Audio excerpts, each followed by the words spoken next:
오늘 오전 설교를 시작하겠습니다. 이제 우리 지난주까지 이 시리즈 설교를 마무리하고 이제 다음 주에 이제 성탄절인데요. 성탄절에 또 귀한 말씀을 주실 거라고 봅니다. 그리고 이번 주에 뭔 말씀을 해야 되는가를 굉장히 고민을 많이 했어요. 그러다가 이렇게 주셔서 하게 됐는데, 이 말씀은 우리 수요일 날, 지난 며칠 전 수요일 날 제가 같이 나눴던 말씀 중에 하나입니다. 교회에서 뭔가를 가르치게 되면 세 가지 것에 초점을 맞춰야 된다라고 하면서 이제 세 번째 거가 이제 바로 요 주제였는데, 요걸 제가 버전을 좀 바꿔서 주일날 버전으로 좀 바꿔서 1, 2부로 나눠서 할 텐데, 항상 그렇지만 처음에 시작할 때 제 설교는 그냥 이렇게 별거 아니에요. 그러다가 주일 오후에 가서 끝날 때쯤에 결론이 나옵니다. 그러니까 그걸 꼭 명심하셔서, 나는 가서 유튜브 들으면 돼, 안 올려버릴 거예요 내가 오늘은. 이렇게까지 얘기했는데 안 듣고 가면 안 올릴 수도 있다. 안 올린다는 아니고 안 올릴 수도 있다. 오늘 설교는 굉장히 시기적절하고 중요한 설교다, 이런 말씀을 먼저 드립니다. 천하만국의 영광을 주겠다고 사탄이 예수님에게 세 번째로 마지막 시험인데 이것만은 아마 풀지 못할 걸, 그러고서 시험 문제를 냈습니다. 시험 문제가 세 개였는데, 하나는 배고픈 예수님에게 돌을 떡으로 만들어서 먹으면 되지 않겠냐, 이제 이런 거였고, 예수님은 거절했습니다. 두 번째는 성전 꼭대기로 올라가서 확 뛰어내리면 천사가 와서 탁 받는다고 성경에 약속되어 있는데, 그렇게 하는 거 한번 싹 보여주면 네가 하나님의 아들인 것을 인정하지 않는 사람이 감히 있겠어? 그러니까 위에서 한번 뛰어봐. 말씀에 약속도 돼 있고 너 하고 싶은 사역 한 방에 끝낼 거야. 굳이 가서 인간 같지도 않은 것들하고 말 섞어서 내가 하나님이 보낸 아들이야 라고 얘기를 해봤자 받아주지도 않을 건데, 유대인은 표적을 구하니까 표적을 한번 멋지게 보여주는 거야. 대낮에 말이지, 성전 꼭대기 올라가서 확 뛰어. 그러면 탁 받으면, 천사가 딱 받으면, 봐라, 말씀에 약속된 것이 내게 이루어졌지, 내가 바로 아버지가 보낸 그리스도다, 이렇게 얘기하면 한 번에 끝낼 거 아니냐. 그렇게 할래? No, 안 하겠다고. 그러니까 이제 마지막으로 이제 예수님을 데리고서 드론처럼 이렇게 높은 데 가서 아래를 이렇게 내려다봅니다. 그래서 이 대륙도 있고 저 대륙도 있고 다 보여주고, 거기에 왕조들과 문화들을 다 보여준 다음에 이제 이 천하만국의 영광을 내가 너한테 줄 수 있는데 너 나를 섬기면 어떻겠냐 라고 얘기를 하는데, 우리 한번 그 장면을 읽어봅시다. 시작. 마귀가 또 그를 데리고 지극히 높은 산에 가서 천하만국과 그 영광을 보며 가로되, 만일 내게 엎드려 경배하면 이 모든 것을 너에게 주리라. 이에 예수께서 말씀하시되, 사단아 물러가라. 기록되었으되 주 너희 하나님께 경배하고 다만 그를 섬기라 하였느니라. 결국은 요 시험을 마지막으로 거절하는 것으로, 이제 마지막으로 예수님은 이제 패스가 됐어요. 그리고 이제 갈릴리로 가셔가지고 이제 복음을 들고 그리스도의 삶을 살아가기 시작을 하는 겁니다. 그 직전에 이 세 가지 시험을 받고 검사를 받고 나간 거거든요. 그래서 이제 유감 없이 십자가까지 그냥 곧게 달려가셨는데, 여기 시험 문제가 이대로 끝난 것은 아니었습니다.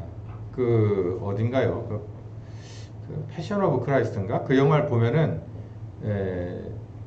이 시험을 마지막으로 하면서 사탄이 떠나가면서 한마디를 남기고 가요.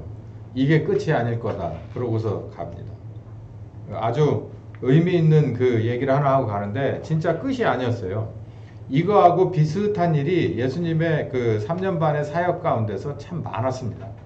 그 중에서 아주 분명하게 나타난 데가 이 베드로 장면인데, 마태복음 16장은 가이사랴 빌립보 지방에서 예수님이 당신을 누구라고 부르느냐, 다른 사람들이 뭐라고 하대라고 질문을 하는 장면에서부터 시작이 돼요. 그러면서 이제 얘기가 시작되다가 베드로가 한껏 치켜 세워집니다. 왜냐하면 답변을 잘했거든요. 주는 그리스도시고 살아계신 하나님의 아들입니다. 정답이다. 성령께서 알려주셨구나. 그리고 예수님이 이제 베드로를 칭찬하고 뭐 천국 열쇠를 줬네 안 줬네. 그래서 아직도 그걸 열쇠로 믿는 사람들이 있어요. 열쇠로 하나님 나라 문을 어떻게 열어요? 하나님 나라 문을 열쇠로 열어요? 그러면 열쇠공 아저씨들은 베드로보다 위에 있겠네. 예. 제가 말도 안 되는 항변을 한번 해봤는데 그거하고 비슷한 겁니다. 열쇠로 하나님 나라 문을 열 수 있다고 하는 건 잘못된 거예요. 베드로가 유감없이 자기의 정체성을 확실하게 보여줍니다. 여기 21절부터 보는 거예요. 시작.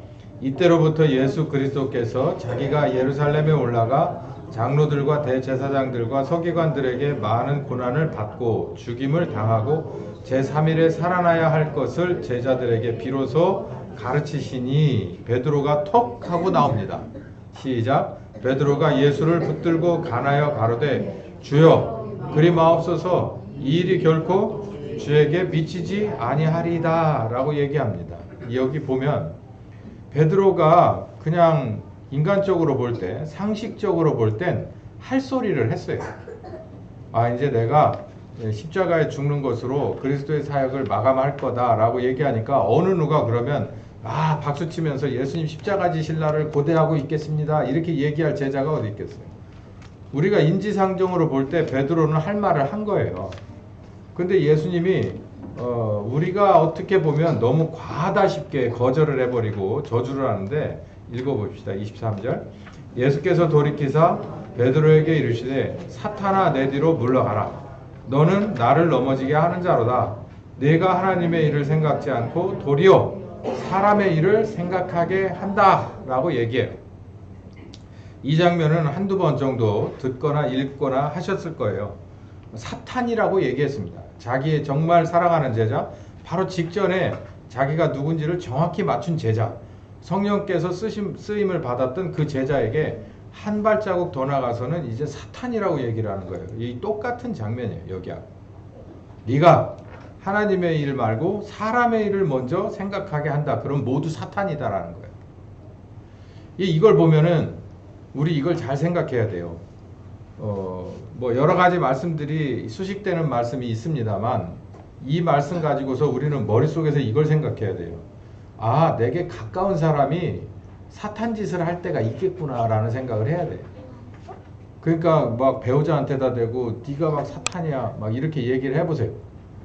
그러면 이제 그날 저녁 때 밥도 없고 이제 잘못하면은 이사 갔는데 불편한 상황이 될 수 있어요. 예수님은 여기서 이렇게 확 쏴붙여 버렸어요. 그런데 전 여러분께 뭐 말씀을 변조하는 건 아니지만 속으로만 생각하시란 얘기예요. 아, 저 양반이 지금 지정신이 아니구나. 이렇게만 생각하면 돼요. 그러면은 나라도 정신 차려야지. 이렇게 생각을 해야지. 거기에 이 고무줄 놀이 같이 서로 뭐 이리 뛰고 저리 뛰고 하면은 그러면 그거는 사탄이 원하는 바예요. 그러니까 예수님은 뭐라고 그랬냐면 단박에 거절을 해버렸어요. 단박에 거절하는 게 가장 좋은 방법이에요. 바로 이런 문제는 하나님의 뜻과 사람의 일을 딱 놨을 때 사람 일에 뭐가 이렇게 스멀스멀 들어오는 거 그냥 단칼에 잘라버리는 게 수라는 것을 여기 보여주는 건데요. 우리들 살면서도 그럴 수 있단 말이에요. 아주 가까운 데 사람이니까 이렇지 길거리 돌아다니는 사람이 나한테 사탄 짓을 하는 일은 거의 없어요. 경계하고 있으니까. 그런데 경계심이 아주 낮은 상태에서 그런 상황이 벌어집니다. 예를 들어볼까요? 항상 그래요. 예배에 빠지는 날, 내가 빠지는 날, 내가 들어야 될 말씀이 있다는 것만 알면 돼요. 그렇기 때문에 그 일이 거기 나는 거예요. 야, 목사님 잘 짜서 맞춘다. 아니, 그 뒤에 유튜브 들어보시라니까. 유튜브가 없으면 그냥 하늘로 휙 하고 날아가니까 그렇지만 내가 빠진 날 유튜브를 뒤늦게 들어보시라고. 아, 이거 꼭 내가 가서 들었어야 될 문제였구나. 이렇게 생각 안 되면 저한테 얘기하세요. 그렇기 때문에 온갖 일이 하나 가지고서 안 될 거가 2개, 3개씩 연거퍼 붙습니다. 막 애도 아프고 하나만 아픈 게 아니라 둘도 아프고 어른도 막 이런 일이 겹치고 저런 일이 겹쳐서 꼭 예배 참석 못하게 해요. 아, 우리 목사님은 예배 참석하는 걸 엄청 중요하게 생각. 예배도 참석 못하면서 하나님 나라 뜻을 어떻게 이룹니까? 제일 쉬운 게 예배하고 11조예요. 그것도 못하면서 하나님 나라의 뜻을 이룬다면 아예 꿈도 꾸지 마세요.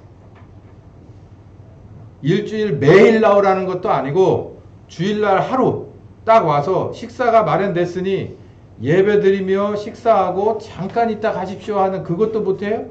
세상에 그렇게 쉬운 게 어디 있습니까? 근데 하나님 나라에 뭔가를 얻어보겠다는데 나 이거 더 이상 말하고 싶지 않아. 자존심 상해가지고. 오늘 말씀은 분별력의 열쇠입니다. 분별력에 관한 시험이었어요. 예수님의 마지막은 분별력, 뭐 세 개가 다 분별력의 시험이긴 해요. 그러나 분별력에 관한 이 시험이 가장 큰 비중이었던 게 세 번째 겁니다. 이 분별력을 한번 키워보는 우리가 되기를 바라면서 이 말씀을 준비했는데, 첫 번째는 이 사탄이 준 시험 중에서 천하만국의 영광이라는 얘기가 여기 나오는데요.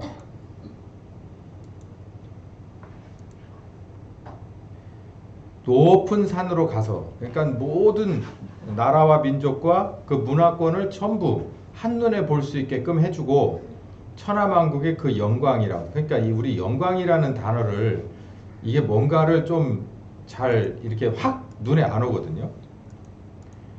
영광이라고 하는 단어를 제가 조금 설명을 좀 하는 시간을 좀 갖겠습니다. 영광이라는 한자는 이런 거고요. 그리고 영어로는 honor 혹은 glory라고 하는 단어를 쓰는데, 우리한테 있어서 영광입니다라고 하는 단어는 별로 안 써요. 학교에서도 별로 안 쓰고 우리 일상에서는 거의 쓰지 않습니다.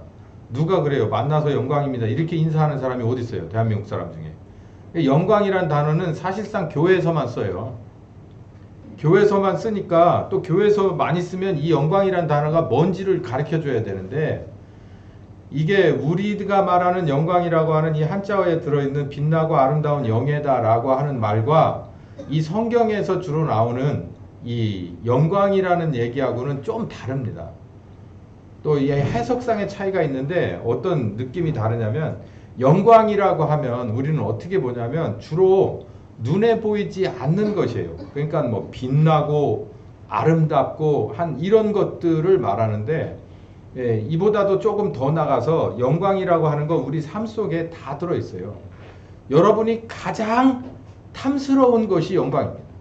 내가 이 일을 통해서, 내가 이 공부를 통해서, 내가 이 고통을 통해서, 내가 이 달리기를 통해서, 내가 이 땀나고 힘든 이 상황을 통해서 얻기 원하는 모든 것의 결말은 여러분의 영광이에요.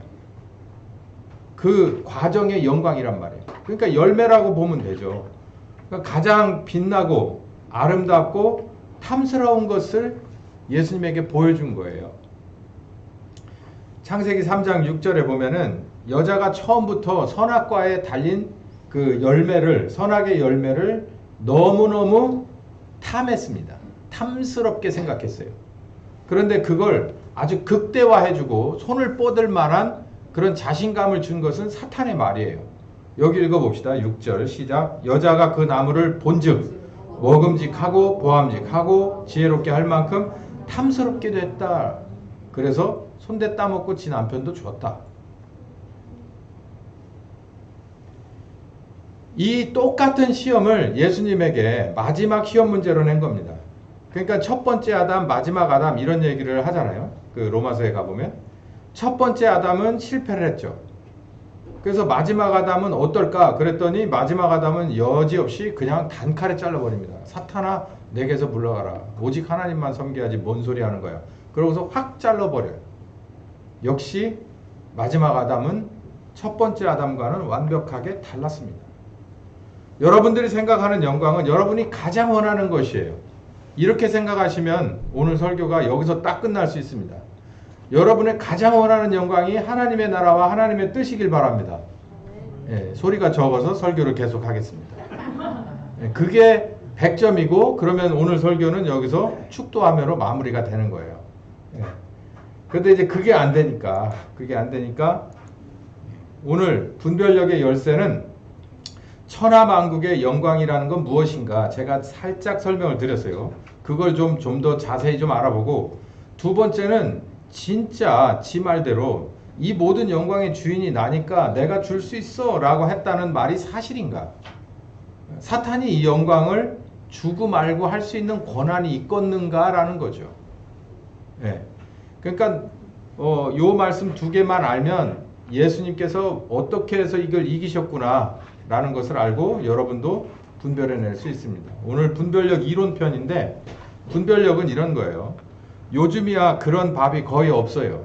그런 밥이 거의 없는데, 예전에 저 어렸을 때까지만 해도 밥을 먹다가 돌을 씹는 경우가 간혹 있었습니다. 그러면은 이제 어머니가 어쩔 줄 모르고 아버지가 이빨이 아프네 안 아프네 막 이렇게 해서 한동안 소동이 일어나고, 그날 아침은 왠지 꼭 아침에 주로 그래요. 그날 아침은 왠지 밥을 좀 안 먹어도 괜찮을 것 같은 그런 분위기가 되는데, 우리가 이렇게 애들을 키우면서 집안에서 밥상머리 교육도 시키고 학교를 보내기도 하고 안 되니까 과외도 보내요. 그 왜 그럴까요? 요즘은 이렇게 목적이 좀 바뀌었어요. 그게 잘못된 건데, 공부를 어떻게든 더 막 많이 하라고. 교과서 가지고 안 되니까 학원 가서 배우고, 학원 가서 안 되니까 개인 선생님을 배워서 그 머릿속에 있는 것까지 애들한테 압축시키고 또 압축시켜서 가르치는 걸로. 그래서. 근데 사실은요, 얘네들을 교육시키는 것은 분별력을 키우라고 하는 겁니다. 그렇게 생각하지 않으시나요? 공부를 많이 하는 것과 분별력이 생기는 거하고는 달라요. 학력이 높아지고 지력이 엄청 높아졌다고 우리가 사람으로서 해야 될 기본을 아주 잘하는 건 뭐 정말 기본이다라고 하는 건 아니에요.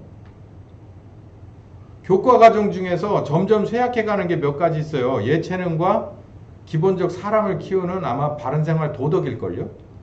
그거는 아마 점점 깎아먹고 있을 거예요.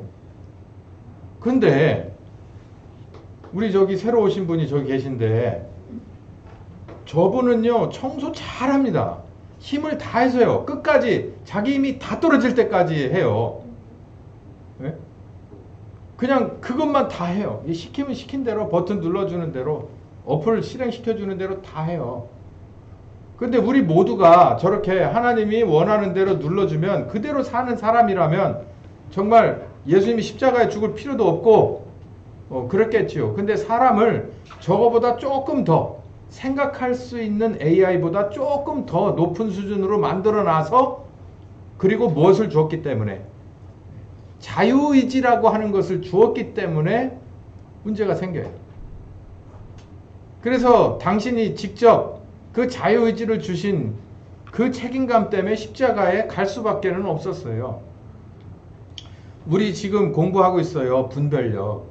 분별력이 없어서 그 고급 아담과 하와, 완전히 최신형, 하나님의 최고봉 만들어 놓은 그 인격체가 하나님에게 반기를 들고 불신의 아이콘이 돼버렸어요. 죄악의 그런 제조기가 돼버렸어요.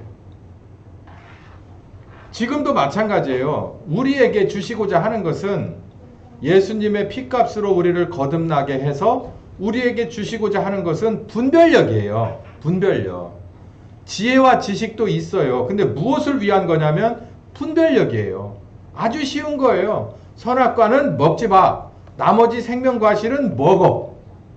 요걸 분별해내라는 거예요. 먹을 것과 먹지 말라는 거. 하라는 것과 하지 말라는 걸 분별 못하는 거예요. 하나님이 하라는 거, 하지 말라는 거, 그렇게 어려운 게 아니에요.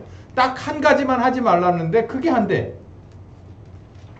그래서 이 난리가 난 거잖아요. 그 예수님의 마지막 시험도 이 분별력에 관한 거니까 우리들은 이 분별력을 키워야 합니다. 키워야 하고 분별력 있는 사람으로 모습을 보여드려야 돼요. 이게 우리의 해야 될 당연한 과제입니다. 그것 때문에 예수님은 십자가에 죽으셨어요. 이론을 좀 봅시다. 영광이라고 하는 건 내가 가장 탐스럽게 생각하는 것이에요.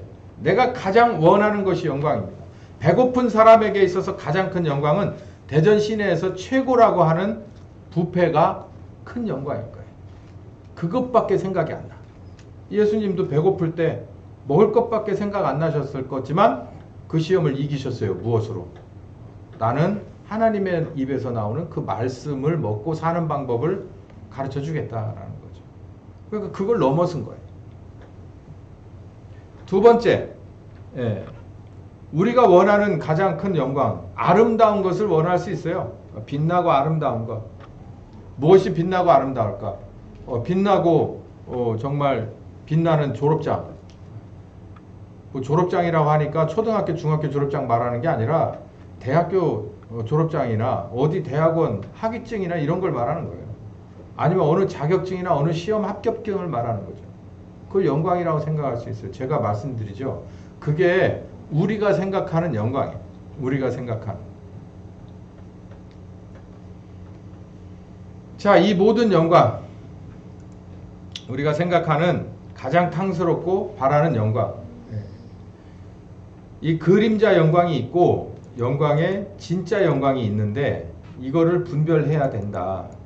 먼저 그림자 영광은 뭐냐?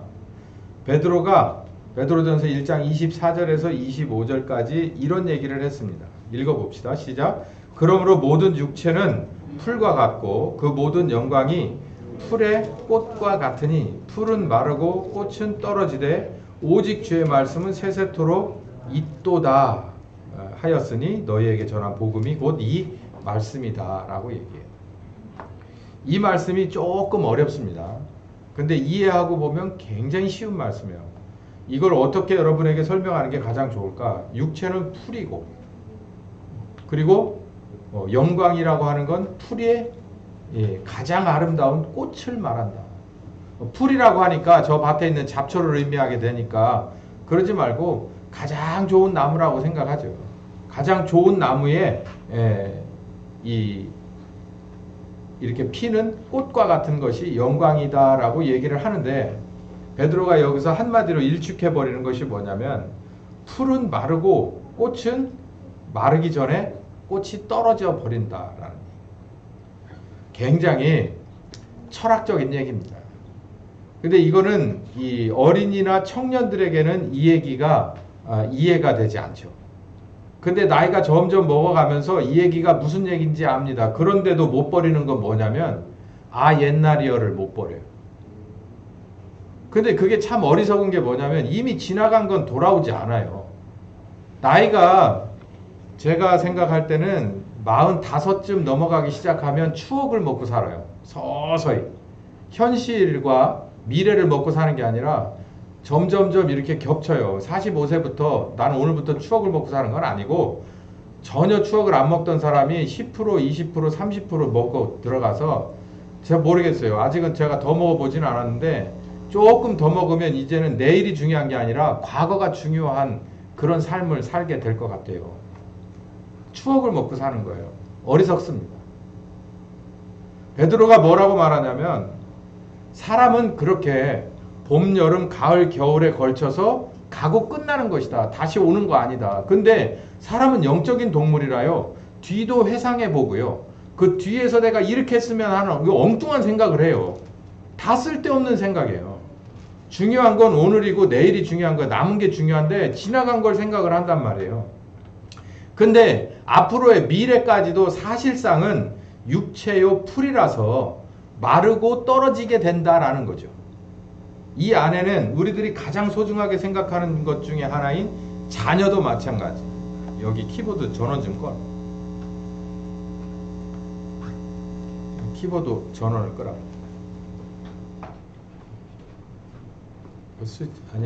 아니. 거기 보면 누르는 거 있을까? 네, 됐어.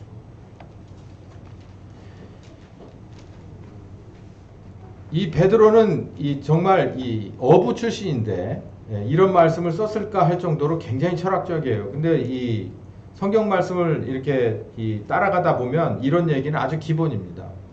베드로가 여기 이렇게 말하죠.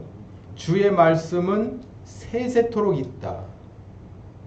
이걸 이해할 쯤 됐을 때 우리들의 신앙은 어느 정도 수준에 도달하게 됩니다. 주의 말씀은 세세토록 있다. 근데 나는 뭐다? 지나가는 존재예요. 그러니 이런 거예요. 내가 이 지나가면서 이 말씀을 몰랐더라면 어떻게 될 거야? 이게 은혜입니다. 이게 섭리고 이게 은혜.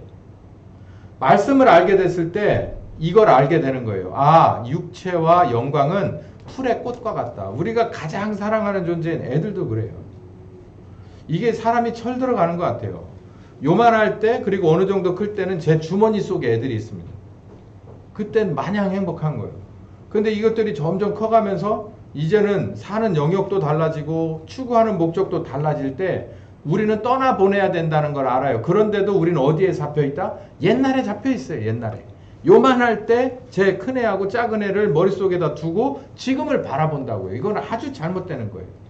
과감하게 우리는 예를 들어서 자녀도 어떻게 해야 되냐면 아하, 말씀이 세세토록 있는 거고 내게 있어서 내가 어려서 청년이 되고 그리고 결혼을 해서 자녀를 품게 되고 자녀를 기르는 엄마가 되고 아빠가 되고 그리고 때가 돼서 놔주게 되고 이제는 나는 어디로 간다. 말씀이 인도하는 대로 주님 앞으로 가게 되는 거다라는 걸 빨리 눈치를 채고 뭐 해야 되냐면 풀의 꽃과 같고 마르고 떨어지는 거니까 이것보다 무엇을 쫓아가려고 하냐면 주의 말씀, 세세토록 있는 이 말씀을 쫓아가려고 해야 된다라는 것을 빨리 눈치채는 게 똑똑한 사람이에요.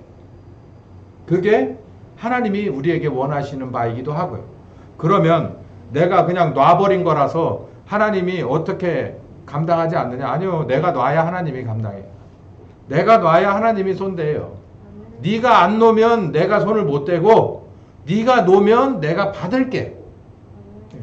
여러분도 한 번쯤 다 경험하시기를 예수의 이름으로 축원합니다. 전도서 1장에 이런 말씀이 있어요. 모든 것이 헛되다. 나는 예루살렘 왕 전도자다. 이게 솔로몬이에요. 솔로몬이 참 대단한 사람이잖아요. 그 사람이 결론을 내려요. 이 육체와 풀과 같고 이 마르고 떨어진다라고 하는 이 얘기를 모든 것이 헛되다라는 얘기를 7번 해가지고 끝내버려요. 7번은 완전 숫자예요. 유대인들에게.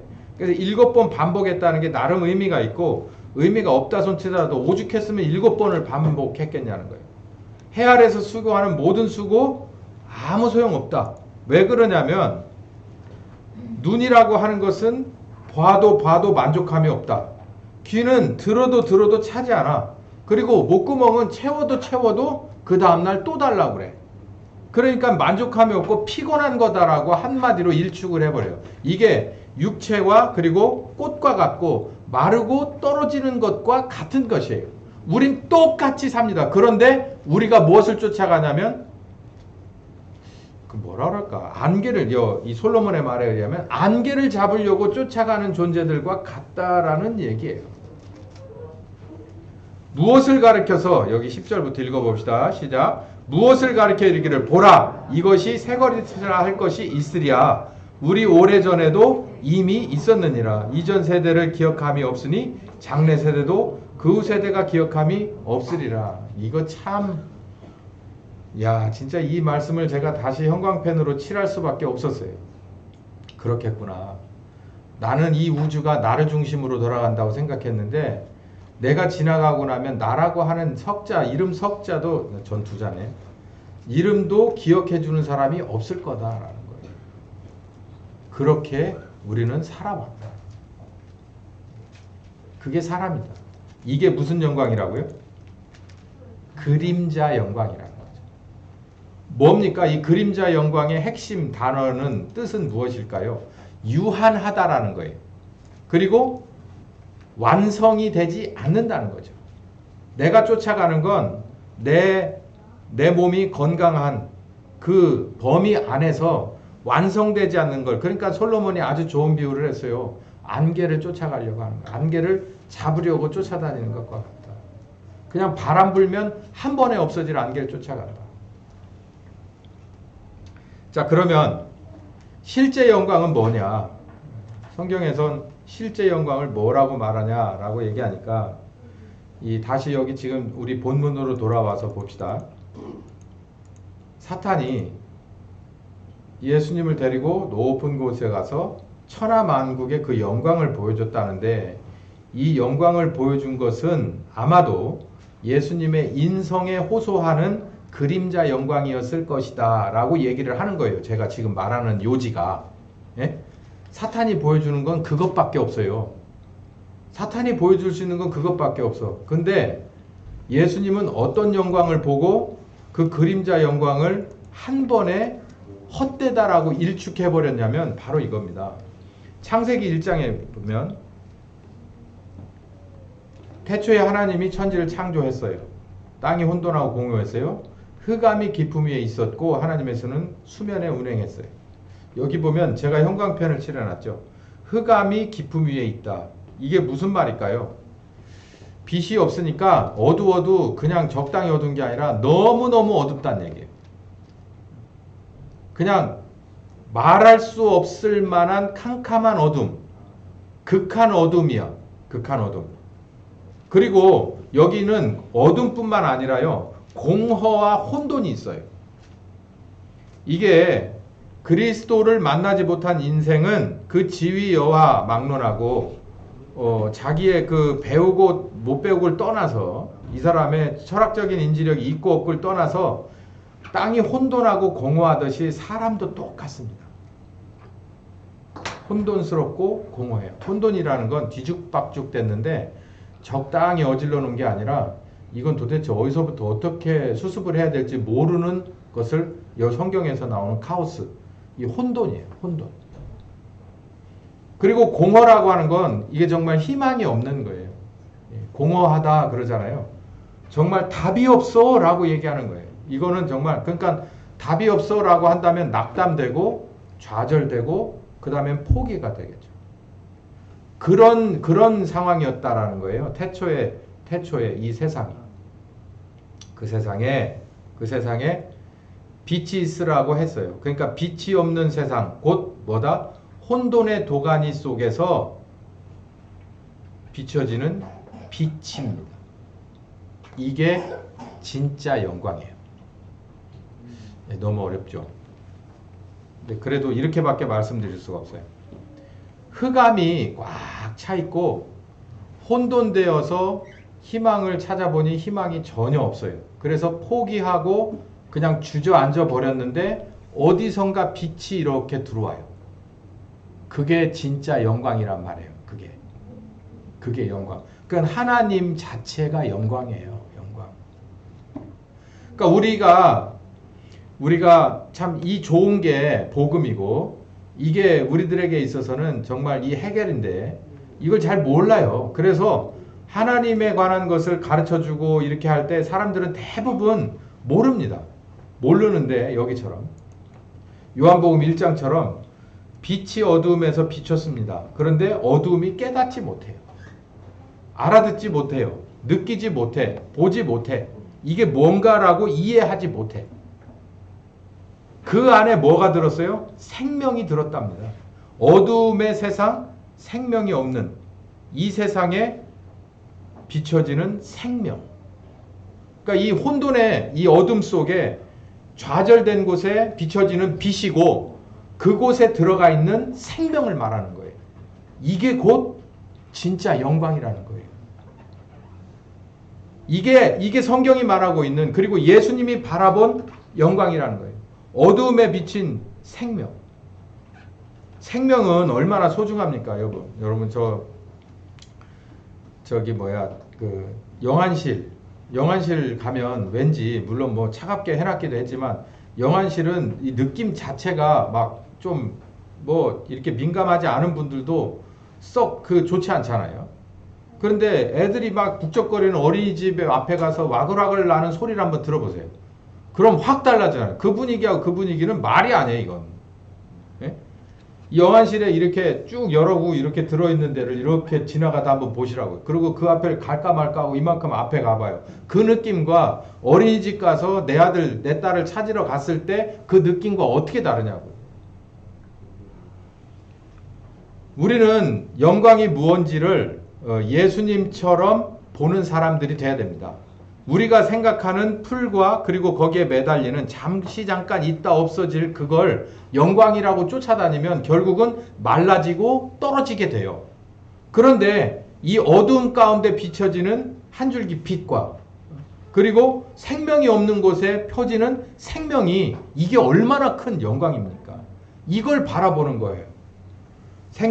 빛과 생명이 없는 세상은 흑암의 도가니일 뿐입니다. 라는 얘기예요.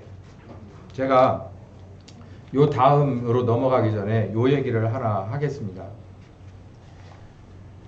사람들은 아주 잘 차려진 뷔페에 가서 내가 또 잘 차려입고 가서 그리고 거기에 최대한 매너를 갖추게 이렇게 앉아서 뭐 이렇게 담아다가 갖다가 이만큼 막 한 두세 접시 갖다 앞에다 쌓아놓고 먹기를 바래요. 그게 영광이죠.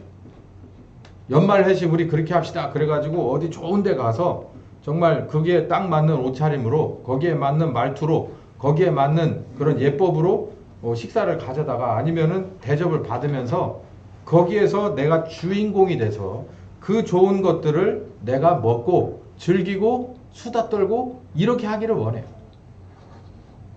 자, 그러면 그 장면을 가만히 여러분 머릿속에 연상을 해보세요. 그러면 이게 많은 사람 저를 포함한 누구에게도 이게 영광스러운 장면이에요. 아름답고 그리고 뭐 나도 그 가운데 들어갔으면 하는 주인공이 됐으면 하는 그런 영광이라고. 그런데 여러분 생각해 보셨어요? 어떤 사람은 그 장면을 보고 야, 겉으로 나오는 장면 이게 얼마짜리네? 그럼 얼마짜리만 가져가면 내가 저 안에 들어가서 영광을 마음껏 흡수하고 마시고 먹을 수가 있겠군. 그렇게 보는 사람이 있고 어떤 사람은 뭐가 있느냐면 저기 있는 저 사람들에게 저런 음식을 저 많은 종류를 저 앞에 저 정도 수준으로 내어놓으려면 어떻게 해야 될까를 고민하는 사람이 있어요. 물론 여기에 뭐 사업자냐 아니면은 뭐 내가 가는 소비자냐 뭐 이런 그 경제성을 따지는 게 아니고 이렇게 한번 봐보자는 얘기예요.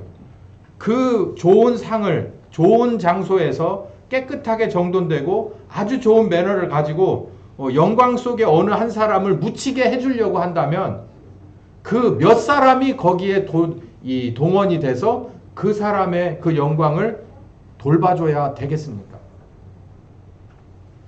보는 각도가 어떠냐에 따라서 오늘 이 말씀은 열쇠가 거기 들었어요. 예수님은 뭘 봤냐면은 네가 꽃봉오리만 보고서 이게 영광이라고 생각하는 천하만국의 영광은 사실상 무엇으로 인해서 나온 거냐면 하나님의 빛과 그리고 하나님의 생명력으로부터 나온 거다라고 하는 각도에서 본 거예요. 그게 없는 세상은 혼돈이라 이 말입니다. 여러분, 예수님이 우리를 위해서 십자가에 죽으시는 게 그게 바로 빛이고 그게 바로 새로 주신 생명이에요. 그래서 거듭난 게 우리예요. 만약에 이게 없는 사람이 세상에 나가서 그 어떤 것인들 얻어서 영광이라 생각해 그림자와 그리고 안개를 쫓아다니며 잡으려고 노력한 인생을 살아보십시오. 그러면 그 혼돈이 사라집니까? 혼돈이 정돈되나요? 그리고 없던 생명이 생겨나서 생명력이 무럭무럭 넘치게 됩니까? 여기서 말하는 생명은 누구나 다 한 번 죽는 그 생명을 말하는 게 아니에요. 그 사람으로 인해서 다른 사람이 살아나는 것을 말하는 거예요. 그렇게 되나요? 아까 제가 설교의 초입에 이 말씀을 드렸죠. 학교에서 하는 공부를 많이 한다고 해서 그 사람이 진짜 사람 되는 거하고 직결되는 것은 아니라고. 하나님을 믿으면 하나님을 그 말씀을 따라가면 더 자세하게 말해서 성령님과 동행하면 그 사람은 하나님의 자녀다워집니다. 그게 바로 하나님의 영광인 거예요. 우리들이 생각하는 영광과 하나님이 생각하는 영광이 달라요. 예수님은 당연히 하나님의 영광을 추구하는 분이었습니다. 그래서 십자가에 가기로 작정했거든요. 여러분 이렇게 한번 생각해 보세요. 많은 사람들에게 정말 인간적으로 저 사람들 아는지 모르는지 신용카드 한 장 들고 오면 자기가 왕이 된 것처럼 생각하는 저 사람들에게 정말 진심을 다해서 최선을 다해서 하나님의 생명과 그리고 하나님의 빛을 보여주겠다. 모른다고. 절대로 몰라. 그 사람이 예수 믿고 거듭나서 어느 정도 수준이 될 때까진 자기를 이끌어간 그 사람을 절대로 몰라요. 그 사람의 마음이 어땠는지 우리가 예수님의 마음을 조금 이제야 알아가듯이 그럼에도 불구하고 예수님은 무엇을 선택했느냐면 사탄이 보여준 그림자 영광은 버리고 단칼에 잘라버리고 하나님이 추구하신 영광을 영원하신 영광을 따라갔다라는 거예요. 우리 이거 굉장히 중요합니다.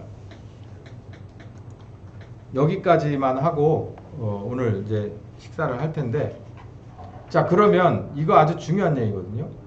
그림자 영광이라도 권한을 갖고 있는가? 사탄이 줄 수 있는 권한이 있는가? 없다는 얘기예요. 사탄은 거짓말쟁이.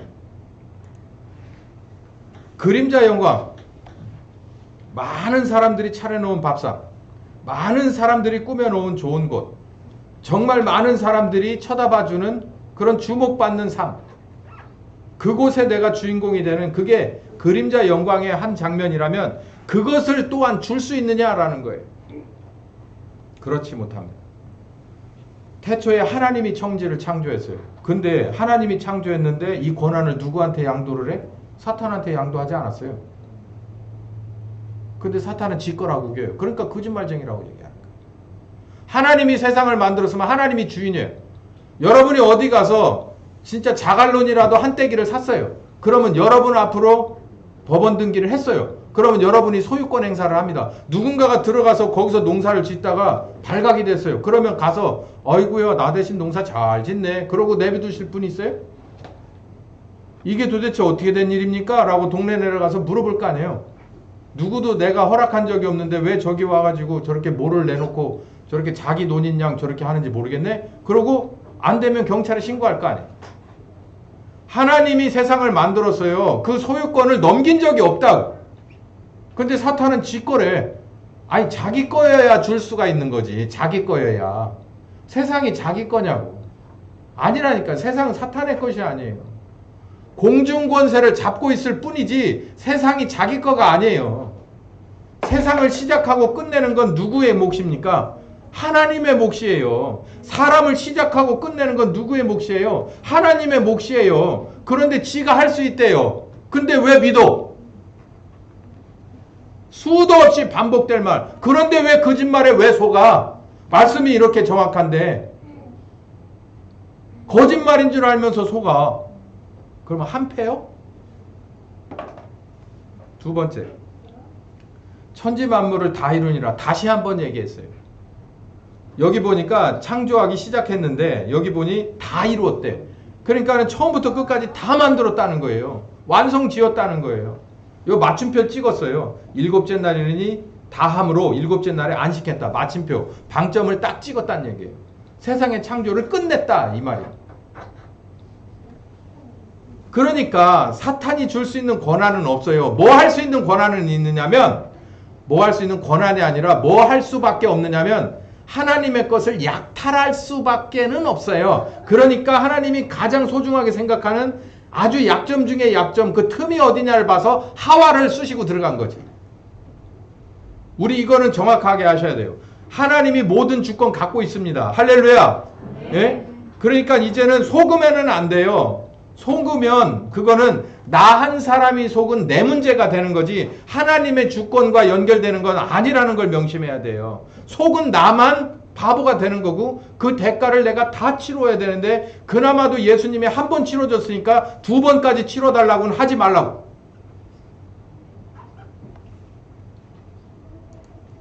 사탄은 거짓말쟁이라고 그랬어요.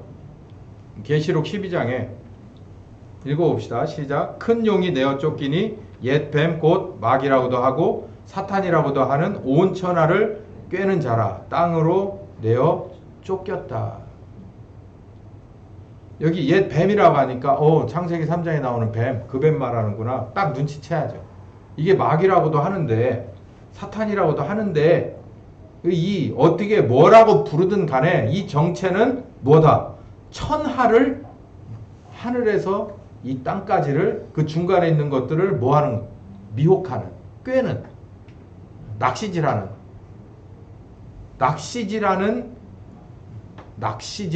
그런 세력이다라는 얘기예요.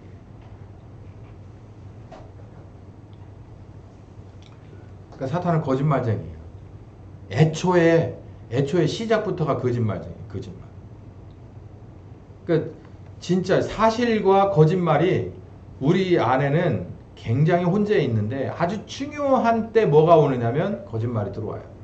중요한 때. 그게 성경적이에요. 지금도 마찬가지고.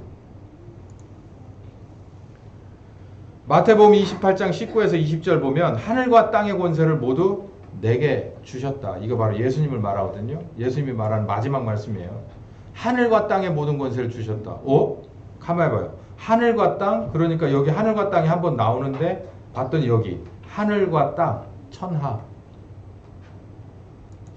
하늘과 땅에 이 사탄이 이렇게 미혹할 수 있는 범위가 하늘에서 땅까지 공중이라 공중.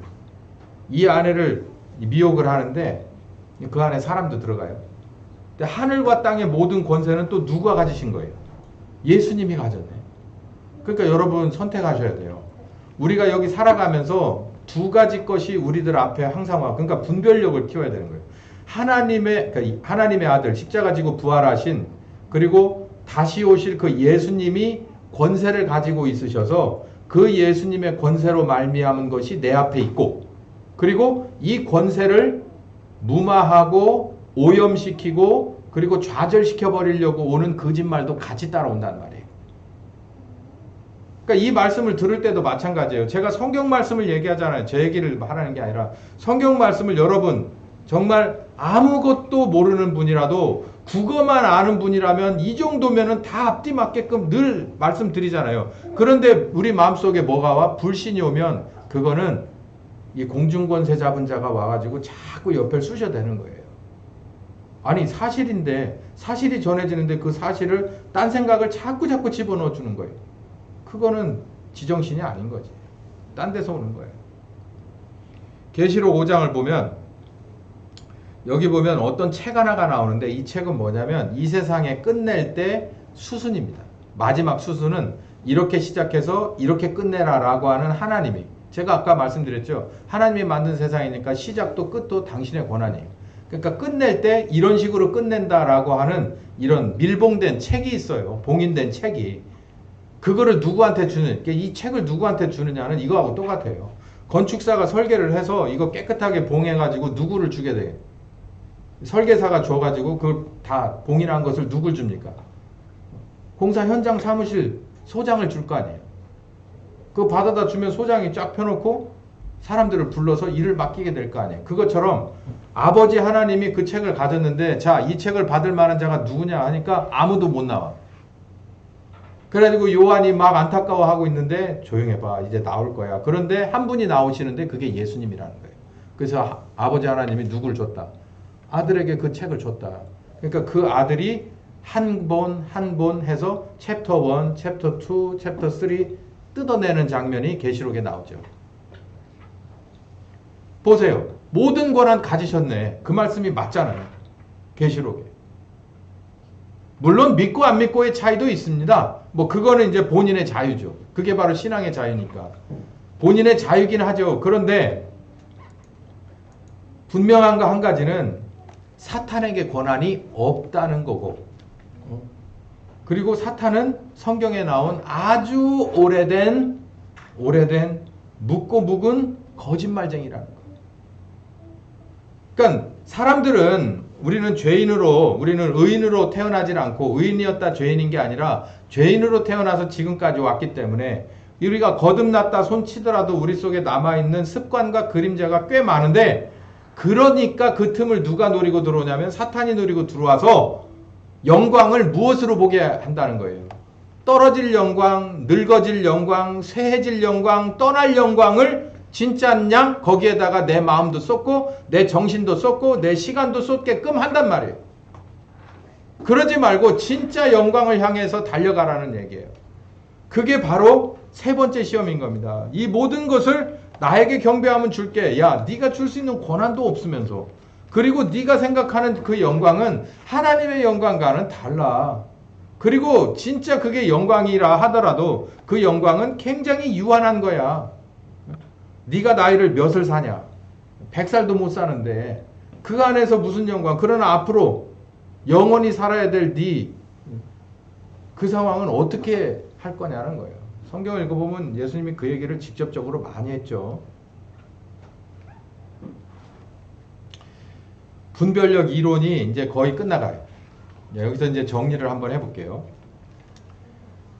우리는 분별력이 필요합니다. 세상에서는 분별력을 주지 못해요.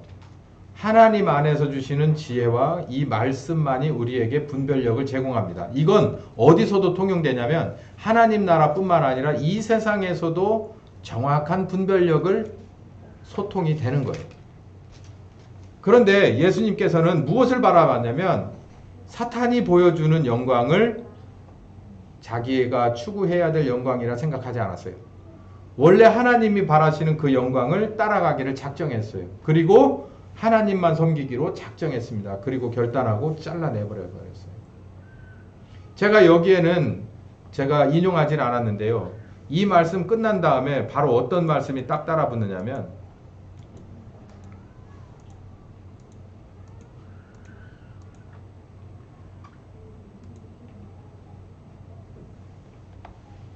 사탄아 물러가라. 기록되었으되 주 너희 하나님께만 경배하고 다만 그를 섬겨라 라고 했다.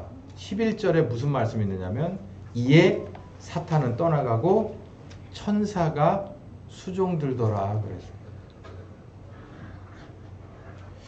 여러분 지금은 천사의 시대는 아닙니다. 천사의 시대는 아니고 또 천사가 필요한 시대가 앞으로 오겠지만 천사의 시대는 아니에요. 그러나 분명한 거 한 가지는 이 예수님 시대에 예수님이 시험을 다 마쳤을 때 그 40일을 금식하신 공고한 그 상황에서 이 어려운 시험 세 가지를 극단에 몰린 한 인간이 인간의 몸으로서 이 치러야 하는 정말 불가능에 가까운 이 시험을 정말 다 넘겨놓고 나니까 누가 와서 기다렸다는 듯이 수종을 들었냐면 천사가 와서 수종을 듭니다. 지금 예수님께서도 우리를 그렇게 기다리고 있는 거예요. 예수님이 하실 일은 다 했어요. 예수님이 십자가를 져주시는 대속의 십자가도 졌고 성령님을 보내서 가르쳐주는 것도 다 가르쳐줬어요. 그럼 뭐냐? 내 결정과 결단과 그리고 의지와 행동이 남아있는 거예요. 그건 누구의 몫이냐면 오롯이 우리들의 몫입니다. 그런데 이조차도 옆에서 돕고 수종 들어줄만 그렇게 하려고 기다리고 계신 성령님이 있다는 것을 여러분 기억하시길 바라요. 계시록 3장 21절 이하에 보면 뭐라고 되어 있어요? 문을 두드릴 테니 열어라. 그러면 내가 너에게로 들어가서 너와 함께 너는 나로 나는 너로 함께 먹을 것이다 라는 얘기예요. 우리를 도와주겠다. 우리를 수종 들어주겠다 라는 얘기예요. 그런데도 분별력이 없어서 다른 걸 선택한다? 그러면 어디다가 하소연도 하지 마세요. 하소연도 못해. 그리고 그렇게 못하게 하기 위해서 예수님이 십자가 온 거예요. 십자가 지신 거예요. 우리는 복음을 들어본 적이 없습니다. 우리는 우리와 함께 도와줄 만한 성령님을 경험해 본 적이 없습니다. 이거 의미가 없어요. 왜냐하면 다 해놓으셨기 때문에 분별력이라고 하는 것을 키우기 위한 모든 준비가 완벽하게 끝났기 때문에 이제 어디 가서도 하소연을 못하는 거예요. 여러분 영적인 것 분별력 굉장히 중요하고 영적인 분별력 가지고 여러분 이 세상을 하나님의 영광을 추구하면서 살아가는 사람 되는 것도 더 중요하고 더 중요한 건 여러분이 하나님의 영광을 추구하며 살아가는 사람이라는 걸 저 사람들이 볼 수 있게끔 저 사람들 속에 가서 그렇게 사는 것은 더 중요합니다. 기도하겠습니다. 감사합니다, 주님. 우리 그냥 놔둬도 예수님 십자가 죽으시고 우리에게 주신 은혜만 가지고도 우리가 알아서 해야 되는데 성령께서 오셔서 알파벳 A부터 시작해서 Z까지 하나씩 가르쳐주고 또 이를 통해서 우리가 살아갈 수 있도록 옆에서 자전거 처음 타는 자녀가 넘어질까 두려워 절대로 떨어지지 못하고 그저 붙잡지도 못하며 뒤따라오는 그 부모의 심정같이 우리를 따라오신다 하니 정말 감사와 찬송과 영광을 돌려드립니다. 이 말씀 꼭 붙잡고 의지하며 하나님 원하는 뜻 우리들의 분별력 다 이루어내는 우리가 되게 하여 주시옵소서. 지금은 우리 주 예수 그리스도의 은혜와 아버지 하나님 극진하신 사랑하심과 성령님의 교통하시는 역사가 이제 정말 어린아이에서 분별력을 키워 하나님의 원하시는 귀한 사역에 동참하기로 작정하는 한 심령과 가정과 교회 위에 함께 하시길 예수님의 이름으로 축원하옵나이다. 아멘.